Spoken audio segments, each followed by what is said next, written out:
సభానాయకుడిగా నేను మాట ఇస్తున్నా, 100% ఈ లెక్క కరెక్టు.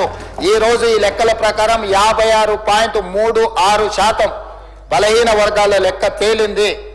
ఆ 56.36% ఉన్న బలహీన వర్గాలకు 42% విద్యా ఉద్యోగాలలో అదేవిధంగా రాజకీయాలలో రిజర్వేషన్లు ఇవ్వాలి అని చెప్పి ఈరోజు తీర్మానం చేస్తున్నాం.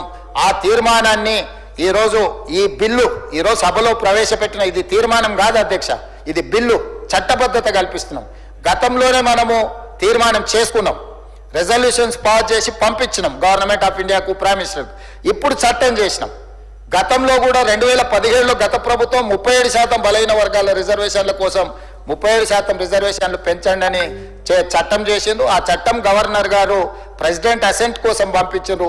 అది అక్కడ పెండింగ్ ఉన్నప్పుడు ఇంకొక చట్టాన్ని మనం చేసినప్పుడు కొంత న్యాయపరమైన చిక్కులు ఉంటాయి కాబట్టి వాటిని ఉపసంహరించుకొని కొత్త ప్రతిపాదన మనం తీసుకొచ్చినాం.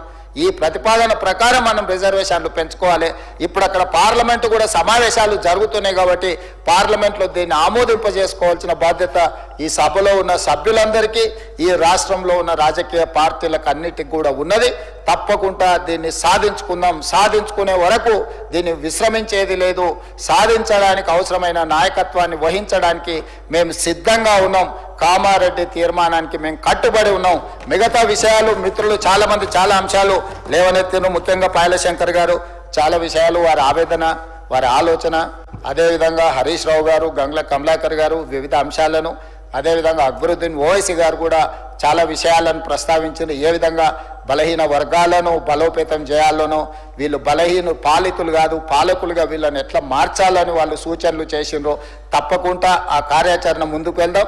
ఇంతకుముందు కూనంనేని సాంబశివరావు గారు చెప్పినట్టు ఈసారి వచ్చిన 4 శాసనమండలి సభ్యులు 4 ఎస్సీ ఎస్టీ బీసీలకే మేము ఇవ్వడం జరిగింది.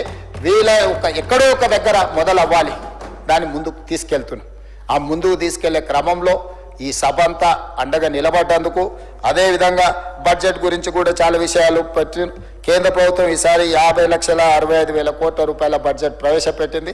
ఇందులో మా పాయల శంకర్ గారికి మోడీ గారి దగ్గర మంచి ఇన్ఫ్లుయెన్స్ ఉన్నది.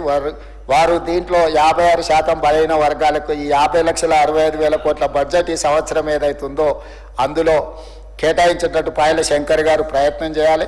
తెలంగాణ రాష్ట్రానికి కూడా ఎంత వస్తుందో ఆ లెక్క ప్రకారం వాటిని కూడా తెలంగాణ రాష్ట్రానికి ఇప్పించవలసిందిగా కోరుకుంటూ ఈ చర్చలో పాల్గొని ప్రభుత్వానికి అండగా నిలబడ్డ అందరికీ మరొక్కసారి మనస్ఫూర్తిగా ధన్యవాదాలు తెలియజేస్తున్నా. అధ్యక్ష, ఇది కీలకమైన అంశం. తమరు అనుమతిస్తే ఇంకా బలైన వర్గాల శాసనసభ్యులు కానీ ఇతరులు ఎవరైనా ఈ చర్చలో పాల్గొంటన్నా కూడా వాళ్ళందరికీ తమరు అనుమతిస్తే అవకాశం ఇవ్వచ్చు. ముఖ్యమంత్రి గారు మాట్లాడినారు కాబట్టి మిగతా వాళ్ళకి అవకాశాలు ఇవ్వద్దన్న ఆలోచన మాకేం లేదు అధ్యక్ష. నేను కూడా ఒక సభ్యుడిగా నా అభిప్రాయాన్ని ఈ సభలో మీ ముందు ఉంచిన, మిగతా సభ్యులకు ఎవరికైనా కూడా ఇందులో చర్చలో పాల్గొనాలని ఉంటే వాళ్ళకు అవకాశం ఇవ్వండి. మా మంత్రి గారు ఎక్కడ ఉన్నారు, తప్పకుండా మంత్రి గారు వాటికి సమాధానాలు ఇస్తారు.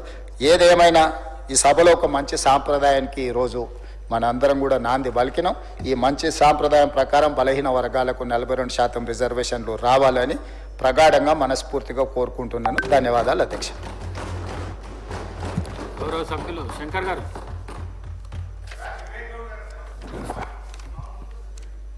ఈరోజు చాలా సంతోషం అధ్యక్ష. ఒక బీసీ బిల్ చట్టబద్ధత కల్పిస్తున్న సందర్భంగా నాకు అవకాశం ఇచ్చినందుకు ప్రత్యేకంగా ధన్యవాదాలు.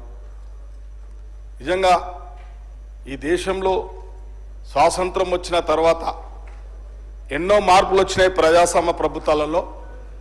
కానీ ఈ యొక్క బీసీ కులాలకు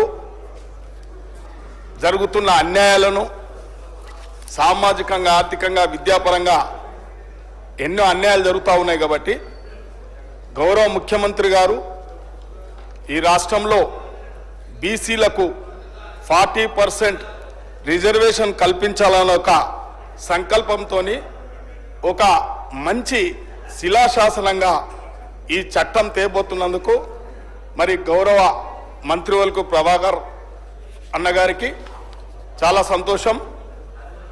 ఇవాళ ఎన్నో ఏళ్ల నుంచి బీసీలు ఎన్నో పోరాటాలు చేస్తూ ఉన్నారు. ప్రజా సంఘాలు కూడా పోరాటాలు చేస్తూ ఉన్నాయి, కానీ కార్యరూపం దాల్చలేదు. ఈ యొక్క మా దేశ అధినేత రాహుల్ గాంధీ గారి యొక్క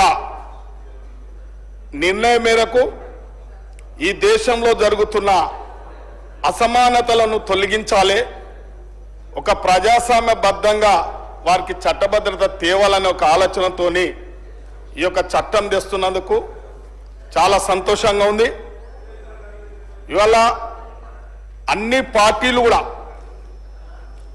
వారి వారి స్వార్థాలకు ఇప్పటి వరకు చిన్న చిన్న సంక్షేమ పథకాలు చేపడుతూ చిన్న చిన్న పదవులు ఇస్తూ లోబర్చుకొని ఆధిపత్య నాయకత్వం అంతా వాళ్ళే అనుభవించారు, కానీ బీసీ నాయకులకు ఎక్కడా వెసులుబాటు కల్పించలే.